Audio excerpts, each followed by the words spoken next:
Hello students, welcome back to the class of physics. Well students, as you know that we are doing the chapter magnetic effects of electric current, and in the last session we started a new topic, that is electromagnetic induction. मैंने आपको बताया था when we started this chapter, then the Oersted was a scientist who told us by doing an activity that electricity produces magnetism. And Faraday was the scientist who discovered that magnetism can produce electricity. And this phenomena is known as electromagnetic induction, what we discussed in the last session. Electromagnetic induction, और मैंने आपको उसकी definition बताई थी और बताया था कि 3 तरीके से करंट को इंड्यूस किया जा सकता है, जिसमें हमने एक एक्टिविटी कल की थी और वो था कि bye the relative motion of coil and magnet.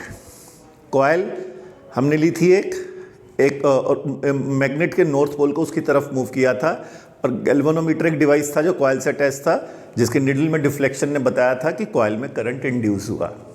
Okay और जब हम उसे पीछे ले गए थे तब भी कॉइल में करंट इंड्यूस हुआ था.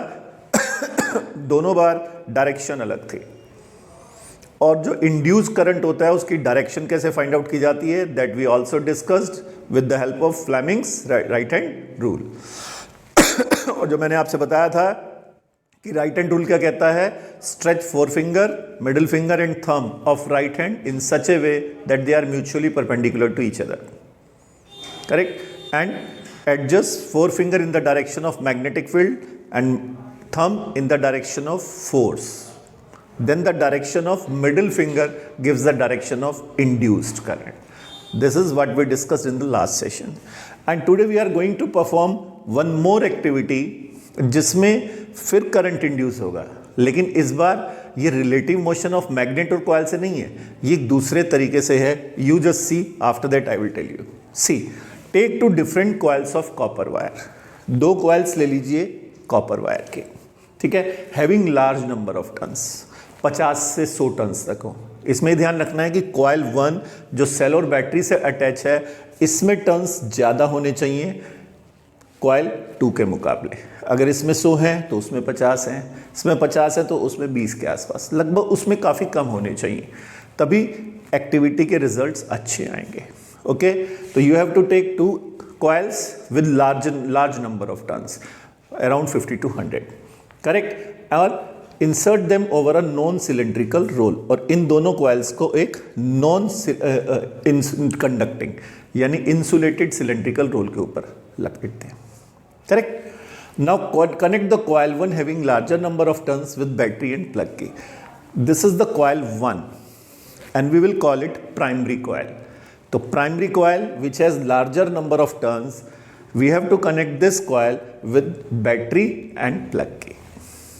Okay, and the coil 2 we have to connect with galvanometer जिसमें turns कम है, और इसे हम क्या कहेंगे, secondary coil. Correct. तो what you have to do, you have to take 2 coils with large number of turns and you have to insert over a non-cylindrical roll. And the first coil 1, whom we call primary coil, it should have larger number of turns than coil B, and we have to connect coil 1 with battery and plug key. Coil 2 which has less number of turns, whom we will call secondary coil, we have to connect that with galvanometer. Okay, now plug in the key plug करें, circuit को on करें, observe the galvanometer और notice करें galvanometer के needle को. क्या notice होगा, क्या ऑब्जर्व होगा, अभी बताते हैं. Disconnect coil 1 from the battery. Coil 1 की अब इसका पहले आपने प्लग इन किया था, अब आप की को ऑफ करते हैं. तो जब आप ऑफ करेंगे तब आप गैल्वेनोमीटर की निडल को दोबारा ऑब्जर्व करिएगा. ओके, तो when you plug in the key, notice the galvanometer's needle, and after that keep it on for some time and again notice the galvanometer's needle. After some time switch off and then again notice the galvanometer's needle. तीनों case में switch on करने पर, switch on है तब, और फिर जब switch off किया तब, in all the 3 cases notice the galvanometer's needle. Correct. तो क्या देखेंगे आप, क्या ऑब्जर्व करेंगे, सी When we plug in the key, the needle of galvanometer instantly jumps to one side and quickly returns to zero. जैसे ही आप इसमें करंट ऑन करेंगे, प्लग इन करेंगे, इमीडिएटली गैल्वेनोमीटर की जो निडल है ये एक साइड में इंस्टेंटली जंप करेगी, but just for a moment, and again that it will come back to zero.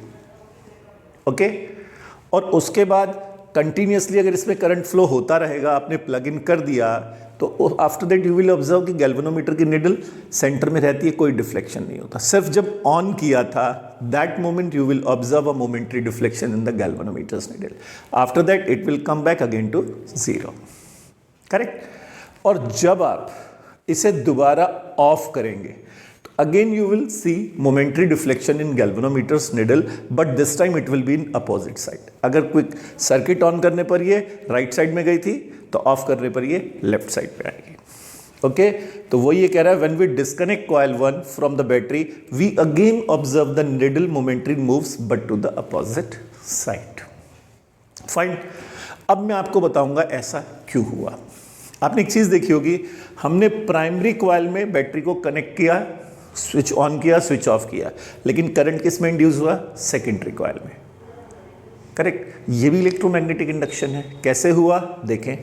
जब when we switch plug on the key, then क्या हुआ?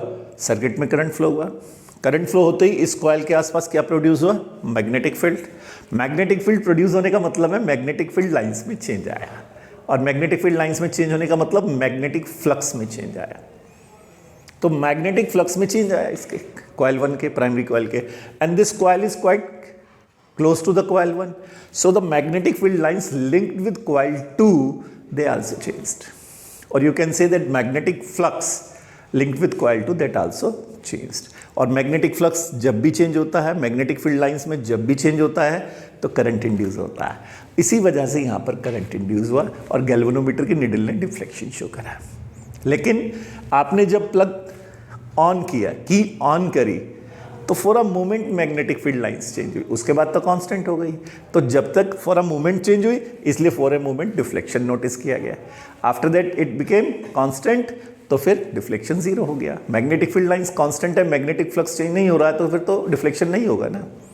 And when you switch off the circuit, then again the magnetic field lines linked with coil 1 changed, and since coil 2 is kept close to the coil 1, so the magnetic field lines linked with coil 2 also changed, and again you observe the deflection in the galvanometer needle. Correct. तो चाहे इस circuit में current आप increase करें और चाहे decrease करें, in both the case this galvanometer needle will show deflection. Fine. यही कंक्लूजन लिखा है यहाँ पर देखिए. When electric current through primary coil is change, either increased on किया था और डिक्रीज ऑफ किया था, the magnetic flux in the primary coil is changed. Current change होने से चेंज होगा. एंड सिंस कॉइल 2 और secondary coil is kept close to coil 1, so magnetic flux in the coil 2 is also changed. As a result potential difference is induced in the coil 2. तो current induce हुआ coil 2 में. ठीक है. तो कल current कैसे induce किया था हमने? By the relative motion of magnet and coil. हमने कॉइल के पास मैग्नेट को मूव किया था. That was the one way to induce current. And there is the second way. Coil 1 में करंट चेंज कर रहे हैं हम और कॉइल 2 में करंट इंड्यूस हो रहा है. तो this is the another way of inducing the current in the coil. Correct. तो generator, electric generator is based in this phenomena, electromagnetic induction. Correct. That was the next topic. But since it is no more a part of your course, CBSE has deleted that. So after that, आप देखेंगे NCERT में जहाँ electric generator लिखा है वो वाला portion, और ठीक उसके बाद जहाँ आगे डोमेस्टिक सर्किट्स लिखा है वो वाला portion. That is no more in your course. So we are not going to discuss at all. Correct. So आप इसे लास्ट समझें टॉपिक को. After that, we will start discussing in text questions and chapter and exercise. Correct. So before that, it's my humble request, please go through all the sessions again. जितने ज़्यादा वो sessions आपको clear होंगे, you will be able to attempt in text and chapter and questions more comfortably. Okay?